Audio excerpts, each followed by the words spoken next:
Hi friends, అందరూ ఎలా ఉన్నారు? బాగున్నారా? నేను చాలా బాగున్నాను ఫ్రెండ్స్. ఈరోజు మీ ముందుకి నేను పాలక్ పన్నీర్తో వచ్చేసాను. పాలక్ పన్నీర్ చపాతీలు వేసుకొని తింటే చాలా అంటే చాలా బాగుంటుంది. ఈ పాలక్ పన్నీర్ నేను ఎలా ప్రిపేర్ చేశానో ఎప్పుడు వీడియోలోకి వెళ్ళిపోదాం. ఫ్రెండ్స్, ముందుగా నేను పాలకూరని 3 కట్టలు అయితే తీసుకున్నాక బాగా సన్నగా కట్ చేసుకున్నాను. నీళ్ళల్లో వేసుకొని బాగా 2 సార్లు కడుక్కున్నాను. ఆ తర్వాత పన్నీర్ని కూడా కట్ చేసుకొని పక్కన పెట్టుకున్నాను ఫ్రెండ్స్. సన్న పీసులుగా కట్ చేసుకొని పక్కన పెట్టుకున్నాను.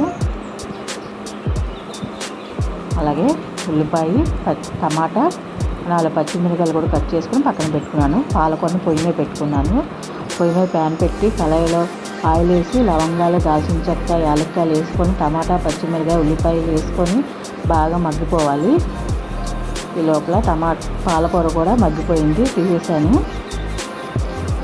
టమాటాలు కూడా కొంచెం మగ్గిపోయినాయి, అయ్యాము మిక్సీ జార్లో వేసుకొని చల్లగా అయ్యాక పాలకూర ఈ పేస్ట్ని మొత్తం పేస్ట్ వేసుకొని పక్కన పెట్టుకోవాలి. ఈ లోపల నేను మళ్ళీ అదే పొయ్యి మీద కళాయిలో బటర్ వేసుకొని బాగా కరగపెట్టుకున్నాను. ఆ తర్వాత పాలకూర వేసుకొని